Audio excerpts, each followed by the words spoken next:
What's going on, everybody? Welcome to the Backpacking Podcast. As always, John Kelly here with Jeremiah Stringer. And man, Jeremiah, it has been an interesting ride up to this point tonight. We're starting 15 minutes late, 10 minutes late, something like that. You would think the person in Central Kentucky would be, or Central America would be the person struggling with all of this, but it's actually the people in Central Kentucky struggling right now with getting this live stream up and running. Yeah, I don't understand. I was going to say, your internet down in Somerset is just giving you fits. And for some reason, our live stream was unlisted on YouTube. And so nobody got to see that we were actually running. We started the last one up, and there was nobody on. And then I saw a bunch of people hitting the refresh button over and over again.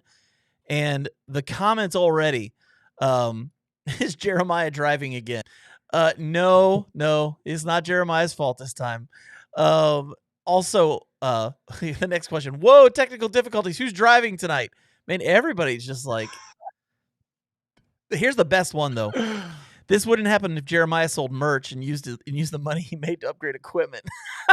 I saw that.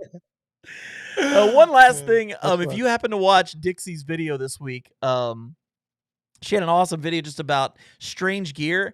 And wait, Jeff Peters actually commented, did you see Dixie gave the poop hammock a mention? And I made sure I commented on that video, and she said she did that so we would see it. So she was hoping we'd all see that, which was really cool. Love Dixie. She's fantastic. Glad to see everybody on here right now. Jeremiah, tonight we have a fantastic guest. Oh, there's so many things I want to know. I know. She is currently hiking basically from the southernmost tip of the world that she can to the northernmost tip of the world that she can in one through hike. And she started this in 2017. She's still going strong. This is someone who's giving basically their life to a hike. 30,000 kilometers. How many miles is that, Jeremiah? 30,000 kilometers. 30,000 kilometers is 18,600 miles. 18,600 miles. Is that longer than the American Perimeter Trail? The American Perimeter Trail is 14,000, isn't it? Yeah. I think it's a little bit longer. It's a little bit longer. This lady's not messing around, man. So I think it's time we quit playing around and we bring on the person everybody's here to see, and that is our new good friend, Miss Lucy Barnard. How are you doing? Great. It's so good to be here. And know that 18,000 is a guess. I mean, I've been lost so many times now and had to reroute so often that it's probably hits further. Yeah, you're probably going to get like 25,000 like by the end of this thing with all the probably reroutes and having to go back and do things. And it's probably a lot. Yeah, and I'm using, to measure, I just use my map. So sometimes I've used a watch and it's more accurate, and every day there's maybe 5K more. So, I mean, it's just a long way. Yeah. Okay, so question for you. We got to know this. How does a girl from Australia end up hiking from Argentina to Alaska? Yeah. I didn't even know through hiking was a thing. So for me to decide to do this is absolutely ridiculous, but I was on a bus in Patagonia and it was a really long trip and I was so bored and so desperate to get off the bus that I looked out the window and imagined I could go faster if I was walking, and then I was like, hang on a second, I wonder if you can walk to North America from here. And I Googled it and I'd seen that someone had done it the year I was born, and I was like, well, that's a long time ago. Who else has done it? And since then, I've learned that every year 4 people start the trip, but rarely does anyone get past the first year. There's been maybe 3 other men that have done something similar. There's a guy from the United States who has a speed record for it, which is highly impressive, and I'm not going to come close to that. But there were no women, so I was like, well, someone's got to give it a go. I'm just going to, just for the fun of it, see how far I get. And I really didn't think I'd get this far, but here I am. Yeah, I mean, you sent us a message maybe a month or two ago, and it was just like, "Hey, I would love to chat with you guys." And you were telling me I'm going to be the first woman to hike all of South America. And I said, "So when did you get that done?" You're like, "Oh, that was 3 weeks ago. Now I'm in Central America." And so you've already broken records. You're already doing things that other women haven't done. What does that feel like for you? I mean, it's pretty cool, but also it's really hard to imagine looking back at the map that I've walked all that way. I mean, obviously, I know that I have, and I remember all the places that I've been to, but because I really just think about getting to the next town and I never try and overwhelm myself with the vastness of what I'm doing, I mean, it just seemed like another day. That's crazy. So, how many do you, I mean, you may not know this answer, but you may know this answer. How many days have you been on trail now? I couldn't tell you. I have no idea. I know that I started in 2017 and I had 2 years off because of the pandemic. I know that there's been periods where I haven't been able to walk because I've had to resupply and my gear got stolen several times trying to get it to me in Chile. So there's been moments of downtime, but I've just know that consistently I've been walking for 3 years. Wow, that's insane. Now, 2020, we all know what happened in 2020, and we know that there was no way for you to hike during that, especially in Central America. There were or South America and Central America. There's so many shutdowns with things going on there. Um, Tell me a little bit about the situation that happened when you finally had to come off the trail. Yeah, it was really tough. I mean, first of all, I hike with a dog, and for me, it was an absolute betrayal to leave him behind. And the reason that I decided to come home was firstly, I had somewhere safe to put him. I had someone that was a dog trainer willing to take good care of him, and I paid them so to ensure that they had somewhere to live. So it was a really beautiful situation for the both of us to have that sort of security. But it wasn't until I was in the south of Colombia. Colombia is a beautiful place and somewhere I will always cherish, but there are areas that aren't as secure as others. And I was in a poor area, and um, people live day by day from food that they sell. And so people were going hungry because they couldn't leave their houses to make money each day. And to show that they were in stress and to ask for the help of their neighbours, they would hang a red sheet in their front window to say, "We need help." But very quickly, full neighbourhoods were hanging red sheets from their windows. And I just knew that as a foreigner and someone who still struggles with Spanish, it wasn't safe for me to stay.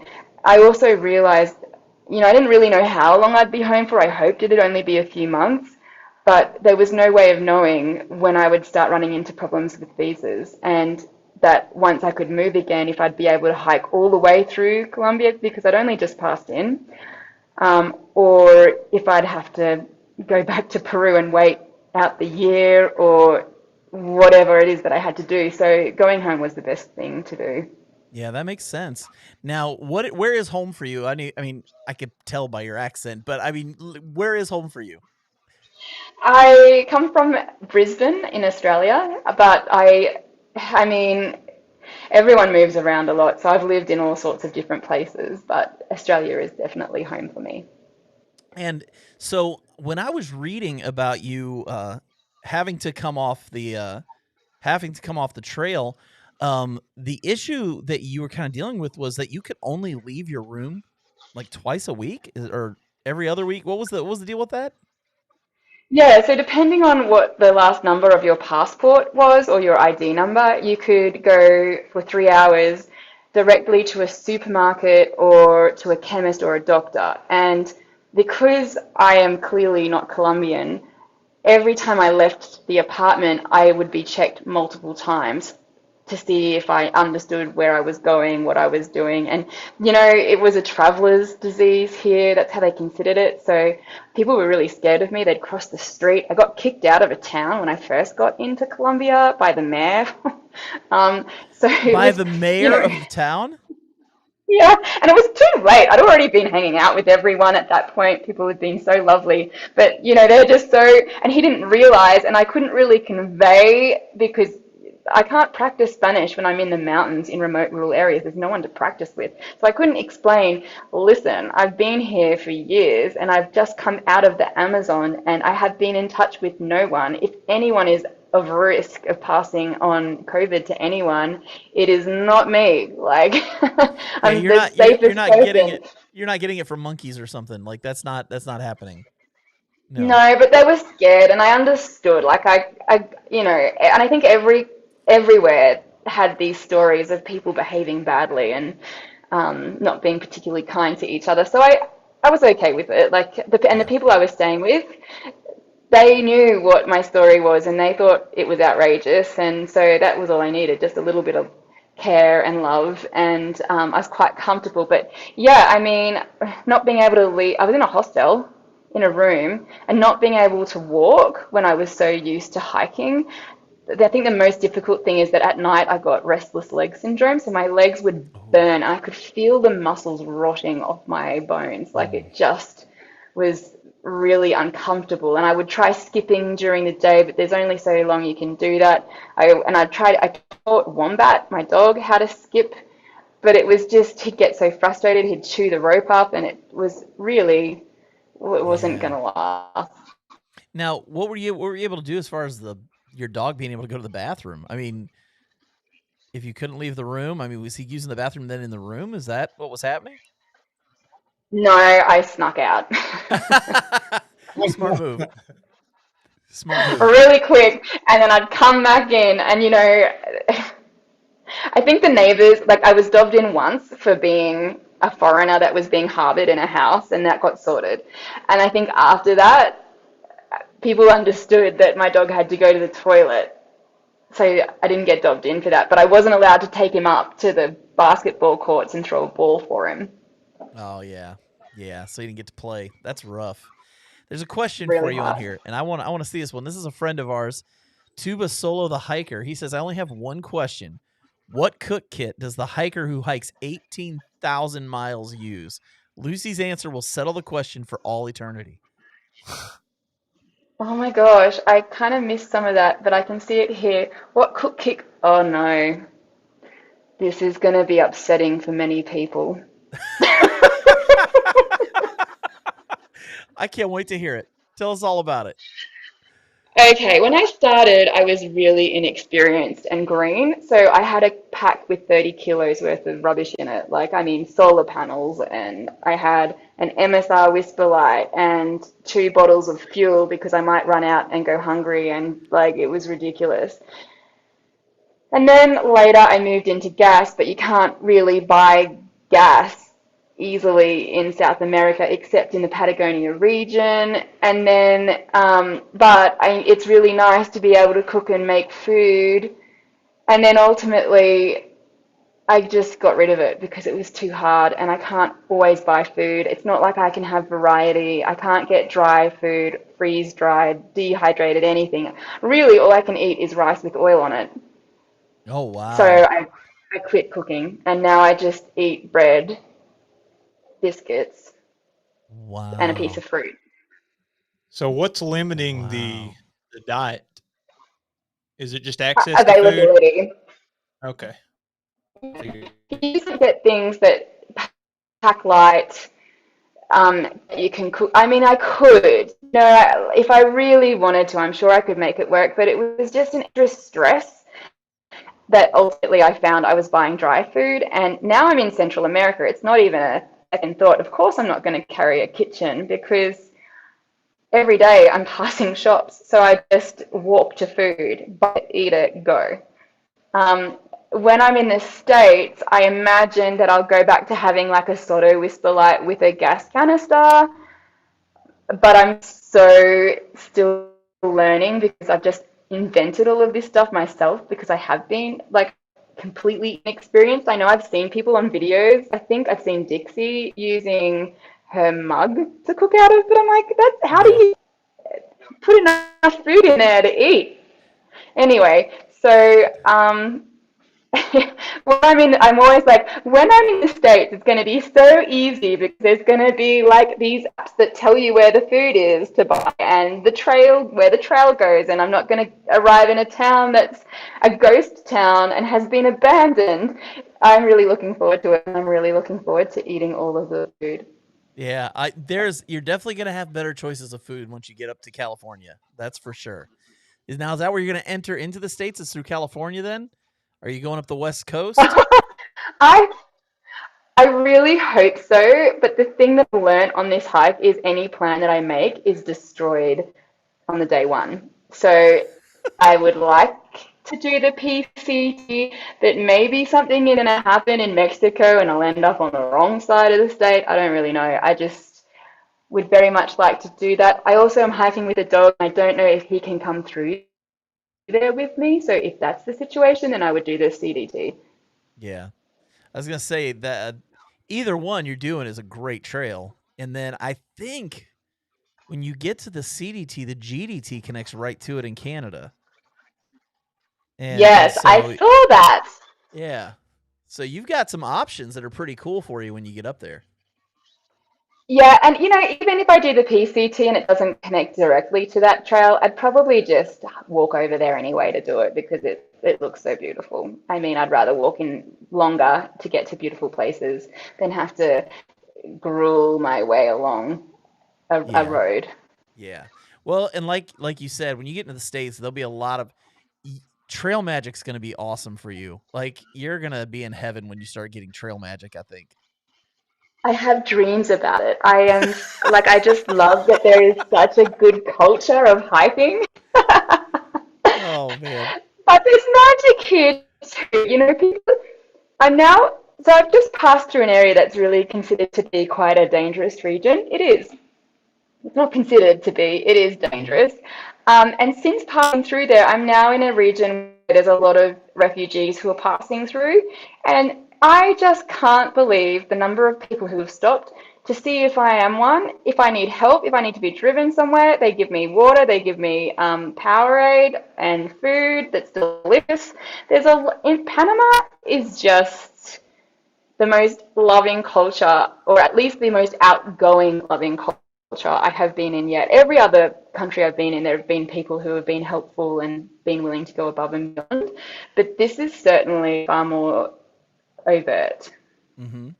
Well, I know like I said, I was in Honduras just last year, and there's a good chance you probably end up hiking through there. And I know it's risky. Like it's a scary place honestly because of just it's Central America. It is what it is. Why don't you tell people we talked before we started and I asked you, you look like you wear a wedding ring whenever you're hiking. Can you explain to everybody why you would wear a wedding ring when you're not married while hiking on trail? I mean, for me, it's just a easy solution from harassment. So if I'm asked by a group of men or people that I don't feel comfortable with, if I'm alone, rather than telling them I'm alone, I tell them that my husband is in the town ahead. And then some local men told me that I should also say that he's from the country that I'm in because it shows that the consequences are closer, and it did make a difference. So people really respect marriage here, and they really are listening when I tell them that my husband's from Medellin. And it just also means sometimes if I don't, sometimes you've got a walking flow and you don't want your muscles to go cold. So if I don't want to stop and answer the same old question, I can just say, look, my husband's waiting for me. I'm running late and he's really going to be upset. You shouldn't be keeping your husband waiting. And off I go. That's so smart. That's so smart. I think we all know a waitress who wears a ring when she works at the restaurant because she gets hit on by weirdos. So I mean, I can't imagine how much that really must help out when you're out there like that. So, okay, so you're hiking through places like Colombia that are known for cartels, and you're getting ready to go through Central America where some of the worst gangs in the world are. You're brave, first off. You're one of the most brave women I think I've ever met in my life. Um, what things do you do to kind of avoid the pitfalls of running into some of those shady characters? Yeah, I mean, In Colombia and Panama, the police are really helpful. So I know that this is going to change as I head further north, but I mean, I'll just switch to talking to locals instead. I ask them if they can tell me what regions are safe, what aren't, if I show them where I plan to walk and if that's recommendable or if I need to change it. I also do things like if I'm in a populated area and it's not as secure, I won't walk past 3 p.m. because everywhere around the world that 3 p.m., 3 to 4 p.m. is mugging hour. So it's good not to be on the road then. I Say also what times were that probably again? What times did you say those between, were? it's like commuting hour between 3 and 4 p.m. Okay, that's Yeah. interesting. So yeah, it's amazing. There's all these things that I've picked up along the way. And then I guess if I'm staying in a tent, now I probably won't do this so much in Central America, but at the moment, I'm making my tent either really far off the road where no one can see me. I try and make it up above eye level because people rarely, when they're looking for something, they rarely lift their eyes above their eye line. I never use my torch at night. I always am in bed and have, well, am ready to sleep before sundown. And I do things like that. It also helps that I have a dog that looks like people think he looks like a wolf here. And I'd say, yeah, he's really a very jealous dog. I can't control him. He's my husband's. Be careful, he bites. So I, That's I, great. I create this whole story, but I'm really, it's not like I'm just walking with my head in the clouds. I mean, I know that I'm whimsical and cheerful and whatnot, but I really do practice some serious research.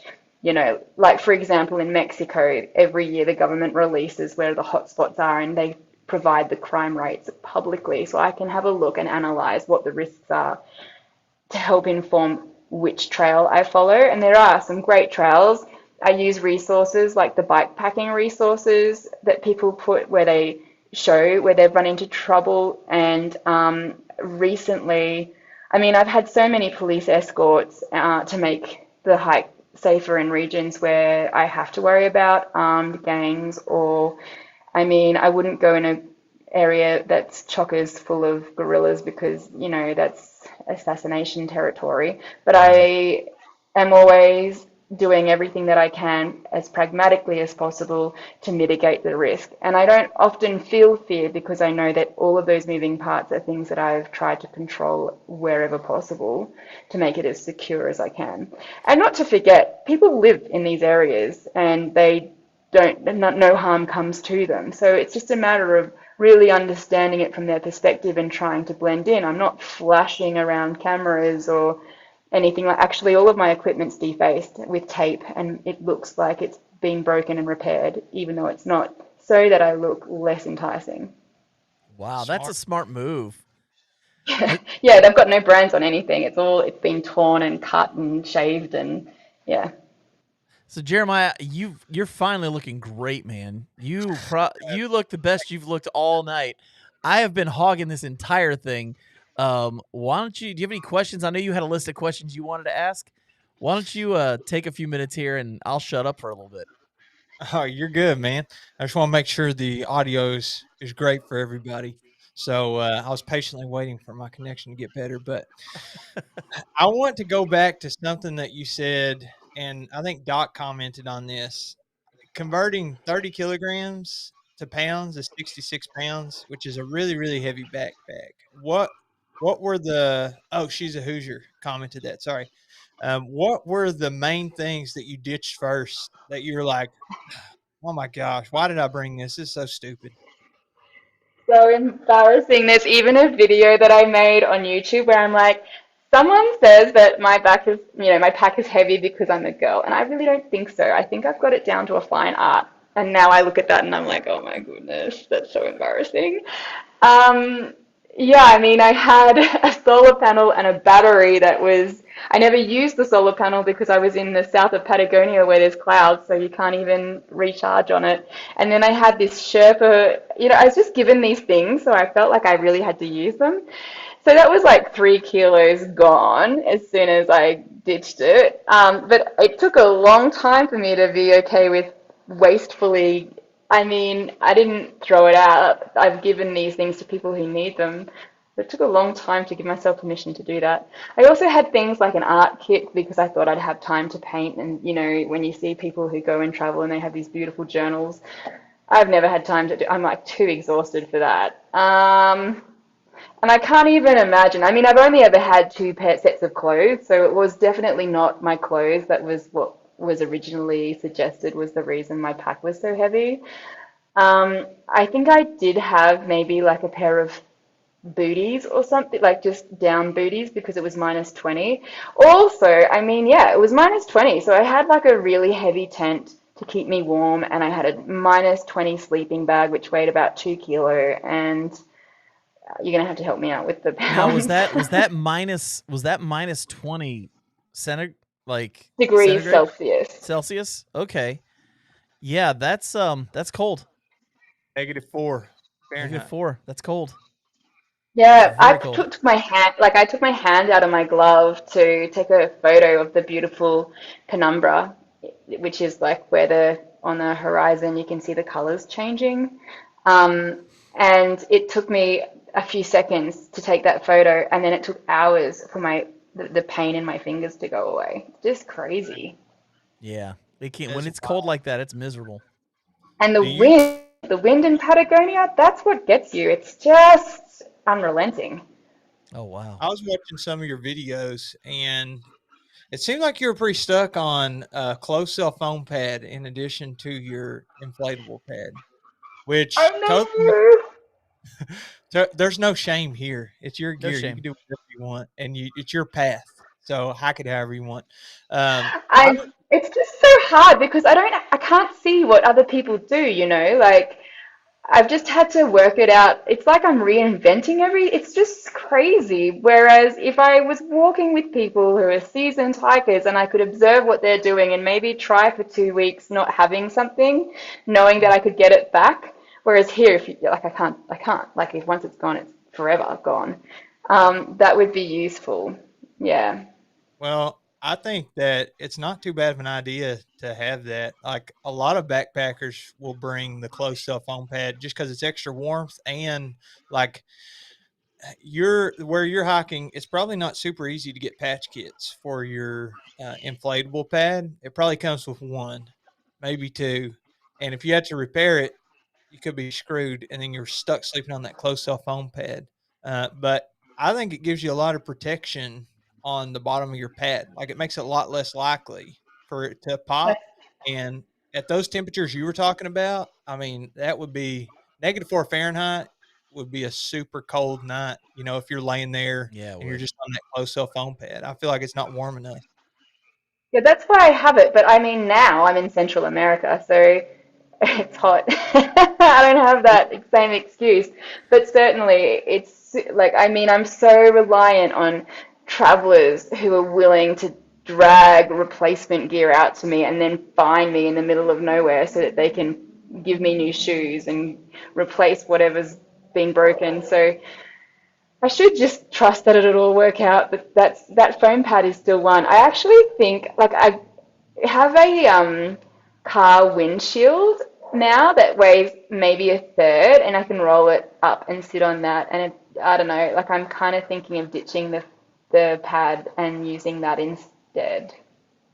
Oh, what is it you're going to use instead?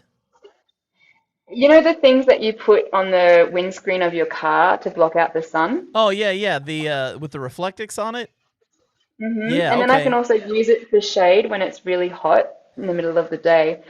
But I mean, I don't know. I just hate having my feet on rocks and when you make your tent wherever you can make it. I often have to be on a cow paddock and it's like, you know, there's heaps of those holes in the ground. Yeah. But I mean, also, again, if I'm going to be in high populated areas, it's going to get to the point where I have to start staying in accommodation. So it's hard to know what to do. All I know is when you first said that, I thought you said you were bringing a windshield with you, like as in a big piece of glass. And then I'm sitting here, I'm listening, and I'm going, this can't be true at all. There's no way. That's why I had to ask. I was like, I gotta find out what she meant by that. But now we're good. We're good. Um, let me share some comments with you because we got some good comments in here that people have shared. Um, Tree Riot said Medellin was a cartel controlled city, right? Did you go through there? Yeah, I'm Medellin. here right now actually picking up my dog. I mean, yeah, once upon a time it was, but actually it's a really well activated, modernized city now.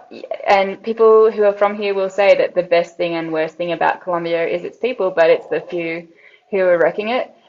I feel secure here. It's not like I'm going to be holding out my phone waiting for someone to drive past and rip it out of my hand. But Yeah. again, I mean, I read a comment on one of they were groups. So when you go traveling, you can join the expat groups or whatever. And there was someone who'd written that they'd just booked a flight to Colombia, but they'd read about all of the bad things that happen and should they change their flight to somewhere else and where should they go? And one of the expats who lives here said, listen, literally millions of tourists arrive to Colombia every year without getting shot. You're going to be fine. And Yeah. it's true. It's true. Like there is visas here where you can live for 2 years and work from home. So if you have a job in the country that you're from, you can live here, and it's very financially beneficial to you because it's cheaper to live here, right? Um, and I would highly consider doing that because I love Colombia. I love the people. I like the food. I like the experience, so I can really see myself being here. And I think it's just that we're so used to that knee-jerk reaction of feeling like we've been told that there's drugs and there's militia.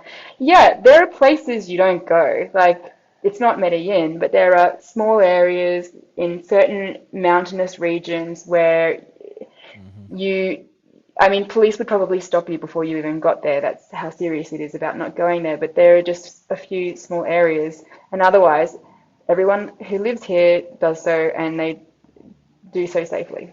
Well, and I think that's in any city. I mean, you Mm, can't go to certain parts of New York City at night either. Here in the states, it really and the problem is we get numbers. Like this is how many people die every year. What we don't realize is most of that is gang warfare, cartel warfare. That's between two warring groups or fighting groups. It's not the everyday person walking down the street that's happening to a lot of times. It's usually crime related, and that's where those deaths are coming from, and so that can definitely skew things a little bit. So absolutely. I mean, and yes, we're not particularly good at understanding numbers, generally speaking, unless you're a mathematician, what that really truly means. But it yeah. also shouldn't stop you from practicing vigilance. You know, if you're going to travel, have insurance so that if someone does want to mug you, you don't think twice about handing your phone over. Hand your phone over. It's not worth being stabbed for. And then make an insurance claim. Big deal. You're really privileged to be able to do that. Um, yeah, I mean, be smart about it. Yep, absolutely. So here's another question somebody had. It says she's going to hit Canada at the beginning of winter. I mean, Maybe. I don't do you, know. I was like, do you know when you're going to hit Canada? The way your hike has been, I don't think there's any guarantees of when you're going to get anywhere, is there? Correct. I have never. But I mean, honestly, that's a part of this game. You know, there are some awesome women from the United States who recently walked, paddled, and cycled the length, like pretty much exactly what I'm doing.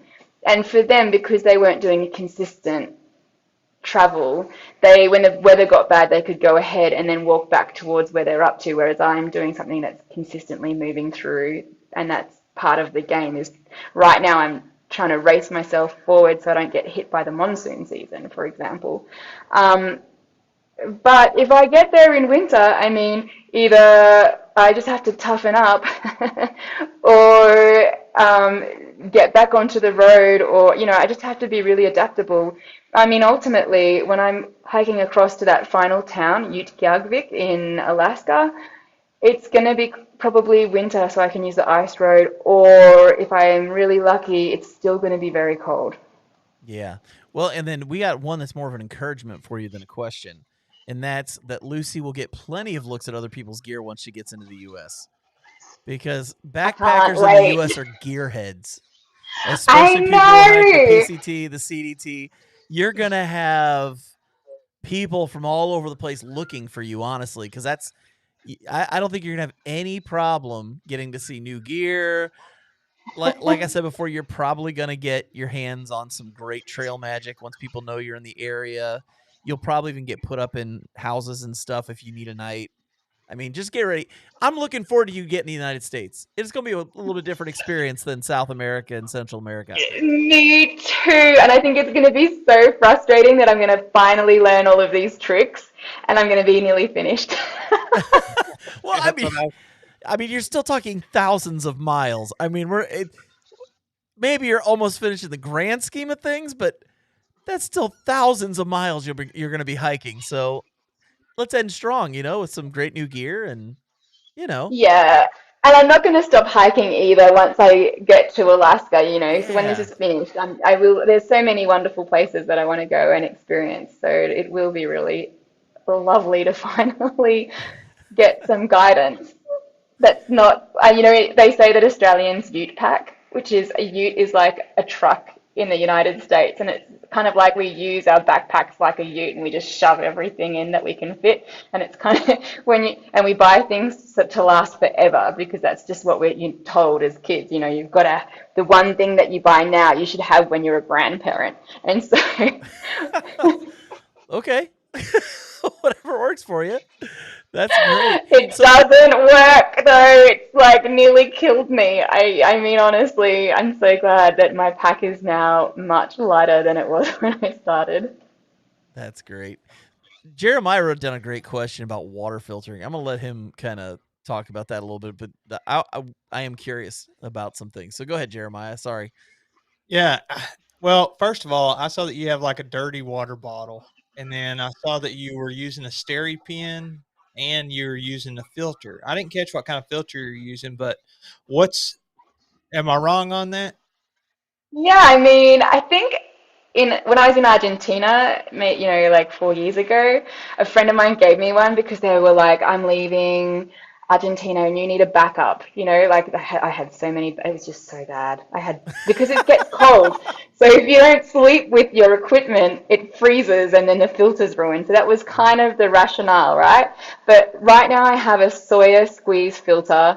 And I mean, I have a dirty bottle, but I just drink out of it and refill it. It's not like I'm sitting there squeezing it into like one thing and then into the other. The only reason I would do that is if I was worried about viruses, and I now have a light that cleans. I've got like a light that goes on top of my Nalgene bottle and it floods the water with UV to kill any of the bacteria and viruses.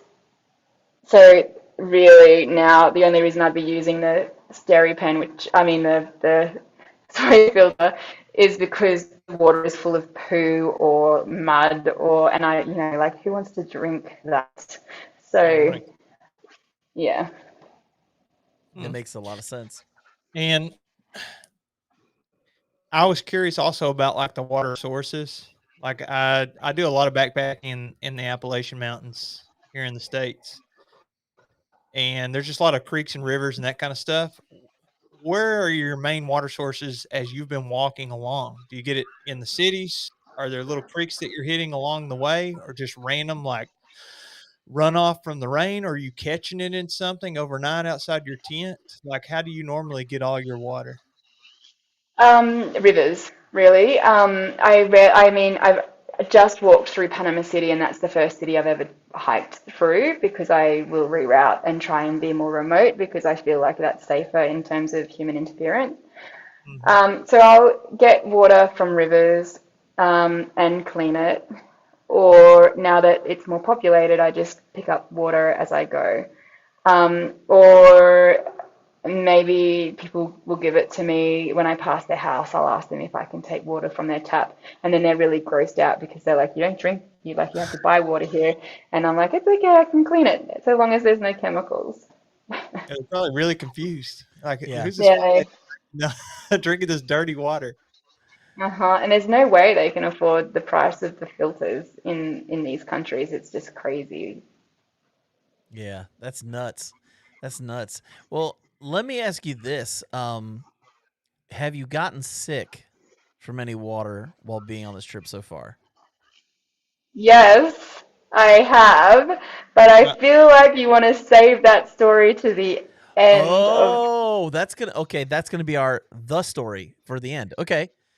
She's Yes, just for our but listeners and viewers who know what's coming at the end of this show. She has been forewarned about what she has to talk about, and she apparently has a great story for us. So and we I will will. tell you, since you're asking about getting sick, I was in Ecuador and I used like so if you pack something deep into your bag, it means that it stays cooler, or at least that's my thinking. Yeah, So I yeah. love cheese, and when I'm higher in altitude, like in mountains, I'll pack cheese and eat it over several days. So I had been given like 3 blocks of cheese by this lady who just like loved what I was doing, and she loved cheese too. So I was full of cheese. And on the last day before getting to a town, I was like, oh, I'm down to my last block, but it's looking a little bit moist. But I'm gonna like just have a look and see. And it smelled all right, it tasted okay, and I just kept walking and I ate only a third of it. But then within 20 minutes, I was like, it doesn't seem right. And one of the things that happens in South America is there's a lot of abandoned houses, more so in the really southern areas. But it just happened that as I was walking, I could see this house in the distance, and I've got an eye for them now. So I was like, I think that's an abandoned house, and I need it. So I like did everything I could to get to that house, and then just as I like crawled through the fence to get in and see that it was abandoned, I managed to get behind. I'm in like a national park, so there's not much traffic, but I had just enough time to get behind a tree to do the first vacating of poison. Oh, Um, and then the vomiting started, which is, you know, it's typical, but it felt wrong. Like it tasted like metal, not like ooh. food point. It was really, I couldn't work it out. And then my dog did something really, like he normally likes to sleep. Maybe he'll cuddle if it's cold, but he usually is on at my feet. And if I'm in an abandoned house, he's definitely got his own space. But he kept coming and sitting on my stomach, which would then make me have to get up and vomit again. And we did this all night. And I've got meds, so I like tried to pop a ondansetron to calm down the vomiting, but my stomach was really uncomfortable and he just kept going for it. And so anyway, I the next day I get up and I'm like I'm going back I'm caught a bus to get to the city. And on the way to getting to that bus, like I had to go in the middle of a road. And fortunately, no one saw me. I don't know how that happened. That was just like a gift from God. And then I get on this bus and the police come to search through the bus, and this man is like, oh, you've got, like, he recognized the breed of dog and he was excited, but then he gave me this disgusted look and left really quickly. And I'm like, that was weird, whatevs. Anyway, I get into my friend's car who came to pick me up from the bus stop in the city, and I said to her, my feet are really uncomfortable, do you mind if I take my shoes off? And she's like, it couldn't get any worse. So I was just like disgusting, like I just Oh. stunk. And what had happened is I had gotten food poisoning, and then the pharmacist asked me when the last time was that I wormed myself, which, by the way, was like when I was 7 years old, because that's not something normal to me to have to do. Yeah. Um, so then what I'd had, because I was sick, I had an infestation of amoebas just overtake my body, and my stomach was kind of like a 6 to 7 month pregnant woman, like really. And that's, I think, why Wombat was so eager to get on top of my stomach. And then I had done a few courses of antibiotics to clean myself up at this point. And I went to the doctor and I said, look, they're not in pain, but there's something going on with my feet. Can you just take a look at them? Because I just have a feeling something's wrong. And I undid my shoelaces and opened up the tongue of my boot. And he said,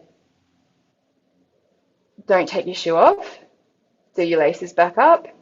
You've got foot rot. So I'd Oh. So I've been hiking for 3 months through Ecuador, and it's wet. It rains every day. And I just was used to walking, but it's like it had been hot and cold, and every day I'd take my clothes off. And even if I wasn't rained on that day, they were wet from just sweat, which is my least favorite thing to do, is put on wet clothes in them. It's disgusting. yeah, it's awful. Anyway, so you can imagine my socks were always wet.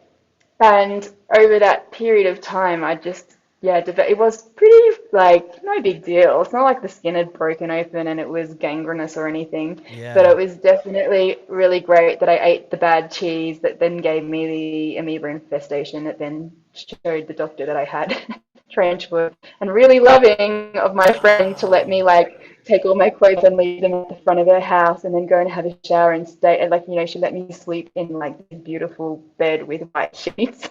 I'd be like, you can sleep outside with the dog. Oh my goodness. Now here in the States, I think we call that trench foot.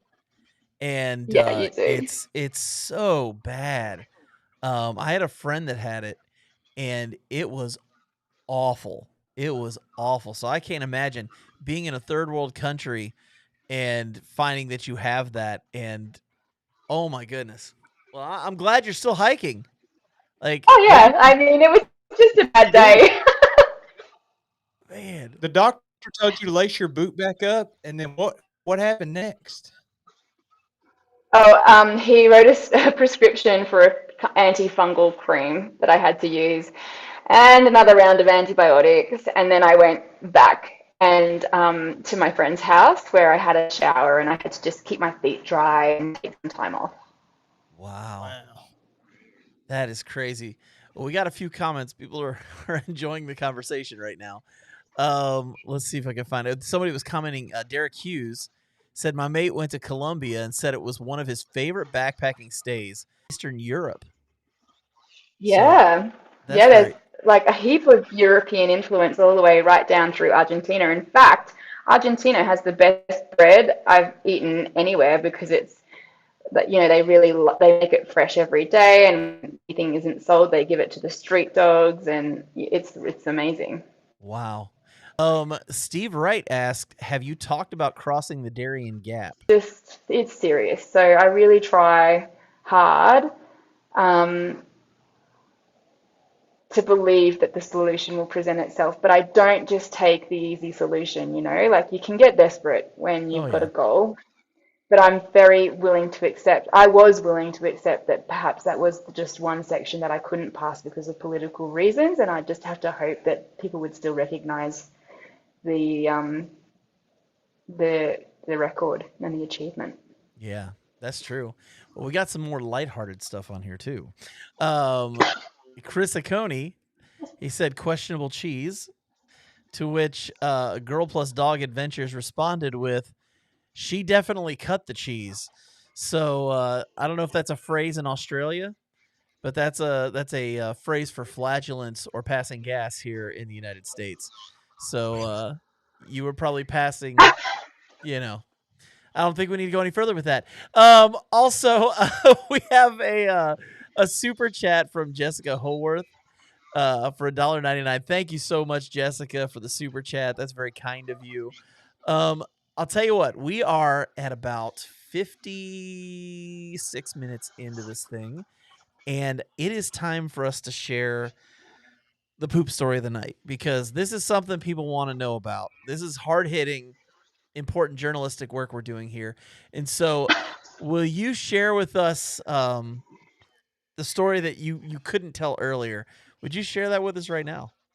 Happily. So I had walked my first 1,000 kilometers, and that was the area where my backpack had broken because it was overloaded.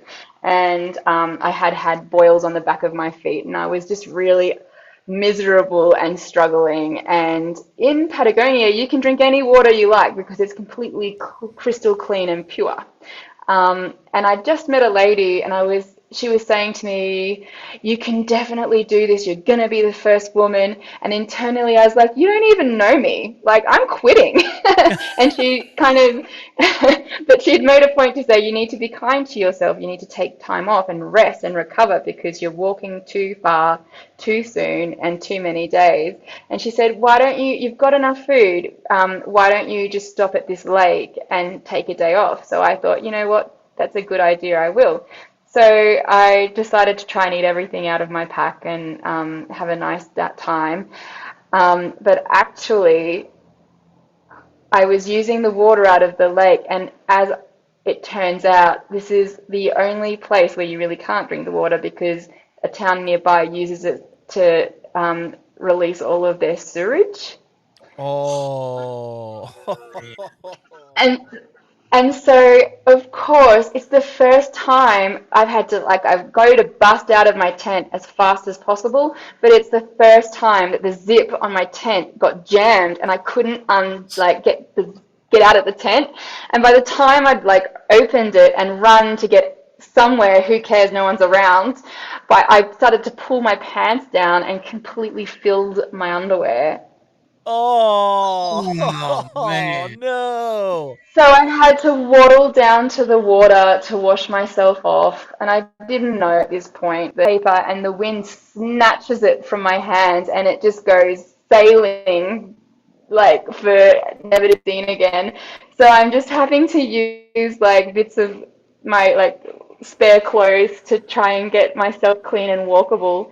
And then I get into town and this doctor that I saw is, a hiker and an alpinist who probably doesn't really appreciate women in the outdoor industry because he was basically like, oh, you just need to like stop being so weak about it. And he was really negative. And then he's like, and What? maybe you were eating food that was off, blah blah blah. And actually, it was him that told me, oh, well, obviously you were drinking the water out of the lake. You shouldn't do that. And I was just like, oh, well, thank you for that. Oh my Wow. goodness. So you're sick and you're having all this stuff happen and you're going back to the water that was causing it and getting more of it in you. Oh, that's My doctor has terrible. taught me, yeah, you've got to stay hydrated. So I was just trying to do everything I could so that I'd get too unwell when I was just dosing myself. And actually, nowadays, I don't, if I get sick, I don't care. Like, there's been a number of times where I haven't been able to get to the toilet fast enough. And I don't know how this is possible, but I have never, not once, not caught the poo in my underwear. Like I've always been able to undo my shoes and take off my socks. This is after the accident. Take off my socks, get my leggings off, which is my usual choice of clothing, and not now because of mosquitoes, and remove my underwear without spilling any of it. It's like a Goodness. miracle. Yeah. That's crazy. Oh my gosh. Well, listen, it has been awesome having you on here. This has been fun. And I want you to promise me something if you could. When you get to the States and you start getting on the PCT, CDT, whatever it is you end up doing, let's do this again. Let's do this Oh, we again. have to. Jeremiah's going to upgrade his internet. You'll have better internet. Um, it'll be great. But would love to get you back on here because I want to hear the stories through Central America and Mexico, and I want to hear how everything goes through that area as well. And Yeah. real quick, can you share how people can find you online? Oh yeah, so I'm most active on Instagram. If you search Lucy and Wombat, you'll see it, but my handle is actually Tangles and Tail, which represents my hair and Wombat's tail. And I have just started trying to put up videos on YouTube, and you can find that doing the same thing, but it's actually, the handle is Lucy Barnard. Very cool. Very cool. And I do know that you also have a website that has links for a bunch of stuff on it. So I'm going to throw that up here too. And That's those also Tangles stories, and Tail. Yes. if you want the true horror of that story, because I had to cut it short, obviously, it's under a blog called I Might As Well Have Gone to the Toilet and Taken a Selfie, or something along those lines. That title alone makes me want to go read it now.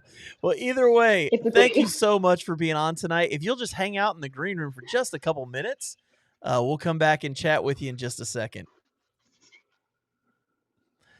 All right, Mr. Jeremiah.